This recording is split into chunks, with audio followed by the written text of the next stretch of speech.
الحمدللہ، ایک سوال ہے کہ جس شخص کی صلات میں خشوع نہ ہو اس کی صلات کا اعتبار ہوگا یا نہیں ہوگا؟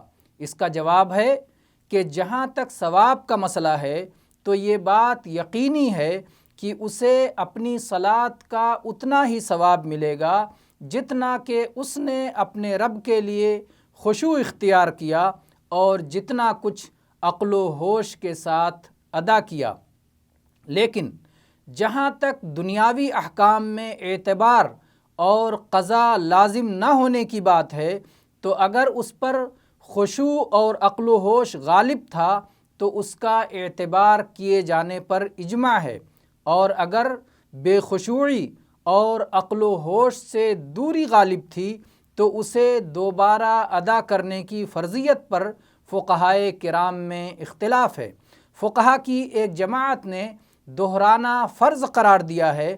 ان کا کہنا یہ ہے کہ خشوع اور عقل و ہوش کے ساتھ صلات کی ادائیگی صلات کی روح، صلات کی مغز اور صلات کا مقصود ہے۔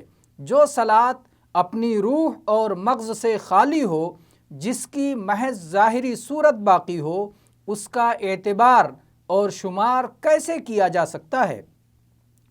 انہوں نے مزید کہا، اگر کوئی بندہ صلات کا کوئی ایک فرض دانستہ چھوڑ دے تو یہ فرض چھوڑنے کی بنا پر اس کی پوری صلات باطل ہو جائے گی، جبکہ ایسی صورت میں زیادہ سے زیادہ یہ کہا جا سکتا ہے کہ صلات کا ایک حصہ ادا ہونے سے رہ گیا ہے۔ اسے آپ اس مثال سے سمجھ سکتے ہیں کہ جیسے کسی نے کفارے میں ایسا غلام آزاد کیا جس کے بدن کا کوئی ایک عضو کٹا ہوا تھا۔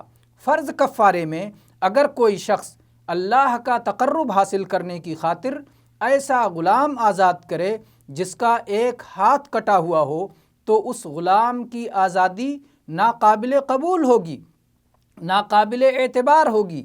کیا مردہ غلام کی آزادی کفایت کرے گی؟